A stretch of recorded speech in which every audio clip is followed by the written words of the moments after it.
Hello বন্ধুরা, welcome to only sports booth. এই ভিডিওতে বেশ কিছু ফুটবল আপডেটস আছে, মেনলি ইস্টবেঙ্গল মোহনবাগান নিয়ে আপডেট আছে। তো ভিডিওটি সবাই শেষ অবধি দেখতে থাকো, আর চ্যানেলে নতুন হয়ে থাকলে চ্যানেলটি সাবস্ক্রাইব করে পাশে থাকা বেল আইকনটিকে অন করে পাশে থেকো। তো ফার্স্ট আপডেটটি হচ্ছে আজকে মোহনবাগান খেলতে নামতে চলেছে ডুরান্ড কাপের কোয়ার্টার ফাইনাল পাঞ্জাব এফসির সঙ্গে। তো ম্যাচটি বিকেল 4টা থেকে হতে চলেছে। তো ম্যাচটি লাইভ টেলিকাস্ট কোথায় দেখতে পাবে? তো ম্যাচটি লাইভ দেখতে পাবে সোনি 10-2 এবং সোনি 10-3। যারা সোনি 10-3-তে হিন্দি কমেন্ট্রি দেখতে চাও তারা সোনি 10-3-তে দেখতে পাবে, আর যারা মোবাইলে দেখতে চাও তাদের জন্য জিও টিভিতে সোনি 10-2 সোনি 10-3 দুটো চ্যানেলই আছে। তো সেখান থেকে তোমরা লাইভ দেখতে পারো। আর ডুরান্ড কাপের সেমিফাইনাল আর ফাইনাল দুটো ম্যাচই কলকাতায় হতে চলেছে। দুটো ম্যাচের মধ্যে সেমিফাইনালের একটা ম্যাচ শিলংয়ে হতে চলেছে জওহরলাল নেহরু স্টেডিয়ামে। যেটা শিলং আর নর্থ ইস্টের ম্যাচটা আছে সেটা নর্থ ইস্ট ডার্বি হিসেবে শিলংয়ে হতে চলেছে জওহরলাল নেহরু স্টেডিয়ামে। আর আজকে যে জিতবে মোহনবাগানের সাথে পাঞ্জাব এফসি সেই ম্যাচ, আর রাতে কেরালার সাথে ব্যাঙ্গালোর যে জিতবে সেই ম্যাচটা কলকাতাতেই হবে যুবভারতীতে। ফাইনালও যুবভারতীতেই হবে। তো এরপর আপডেট হচ্ছে ইস্ট বেঙ্গল কিনা। তো east Bengal AFC champions league 2 আলটাইন আসিরির কাছে হেরে কোয়ালিফায়ার্স ম্যাচে। তো সেখান থেকে তারা এএফসি চ্যালেঞ্জ লিগে প্রবেশ করেছে।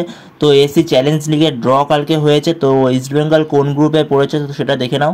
তো ইস্ট বেঙ্গল গ্রুপ এ তে পড়েছে, যেখানে গ্রুপ এ তে প্রথম টিম হিসেবে ইস্ট বেঙ্গল আছে ইন্ডিয়া থেকে। এই গ্রুপ থেকে দ্বিতীয় টিম হিসেবে আছে নেজমি এফসি লেবাননের ক্লাব। 3 নম্বর আছে বসুন্ধরা কিংস বাংলাদেশের ক্লাব। আর 4 নম্বর টিম হিসেবে আছে পারো এফসি ভুটানের ক্লাব। তো বলা যেতে পারে ইস্ট বেঙ্গল তুলনামূলক সহজ গ্রুপেই পড়েছে। গ্রুপ এতে যে টিমগুলো আছে ইস্ট বেঙ্গল বাদে তুলনামূলক সহজেই আছে। হ্যাঁ, বসুন্ধরা কিংস একটু কঠিন চ্যালেঞ্জ হতে পারে, কারণ আগের বছর যখন এএফসি কাপে বসুন্ধরা কিংসের সঙ্গে মোহনবাগান খেলতে নেমেছিল সেই সময় মোহনবাগানকে সমস্যায় ফেলেছিল বসুন্ধরা কিংস। সেই জায়গায় বসুন্ধরা কিংস একটুখানি সমস্যা হতে পারে, বাট ইস্ট বেঙ্গলের যেরকম টিম আছে কার্লেস স্কোয়াডটা যদি ঠিকঠাক খেলাতে পারে সেই জায়গায় ইস্ট বেঙ্গলের কোনো সমস্যা হওয়ার কথা না। এই গ্রুপ থেকে 1 নম্বর টিম হিসেবে পরের রাউন্ডে যাওয়া উচিত ইস্ট বেঙ্গলের, যেরকম টিম ইস্ট বেঙ্গলের কাছে আছে। তো দেখা যাক কি হয়। তো এএফসি চ্যালেঞ্জ লিগের ম্যাচগুলো সম্ভবত 26শে অক্টোবর থেকে শুরু হতে চলেছে। তো এই এএফসি চ্যালেঞ্জ লিগের রুলস হলো প্রতিটা গ্রুপ থেকে একটা করে টিমই যাবে ফার্স্ট টিম, আর বেস্ট সেকেন্ড টিম একটাই যাবে পরের রাউন্ডের জন্য, মানে কোয়ার্টার ফাইনালের জন্য। তো এরপরে নেক্সট আপডেটটা হচ্ছে প্রীতম কোটালকে না। তো প্রীতম কোটালে তার তো মোহনবাগানে আসার কথা ছিল। তো এই মুহূর্তে সেই ডিলটা একটুখানি বন্ধ আছে, কারণ কেরালা মোহনবাগান থেকে দুটো প্লেয়ার চেয়েছে, তার বদলে কেরালা প্রীতমকে দেবে।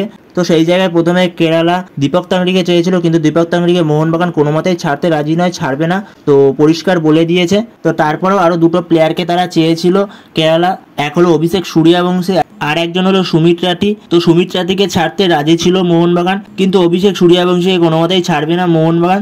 তো সেই জায়গাটায় ডিলটা আটকে আছে। তো দেখা যাক মোহনবাগান অন্য কোনোভাবে প্রীতম কোটালকে নিয়ে আসতে পারে কিনা, পার্মানেন্ট কোনো ডিলে মোহনবাগান প্রীতম কোটালকে নিয়ে আসতে পারে কিনা, তো সেটাই দেখার। 30শে আগস্ট পর্যন্ত ট্রান্সফার উইন্ডো খোলা আছে, তার মধ্যে কিছু একটা হবে। তো তার মধ্যে আপডেট আসলে তখন তোমাদের জানিয়ে দেবো।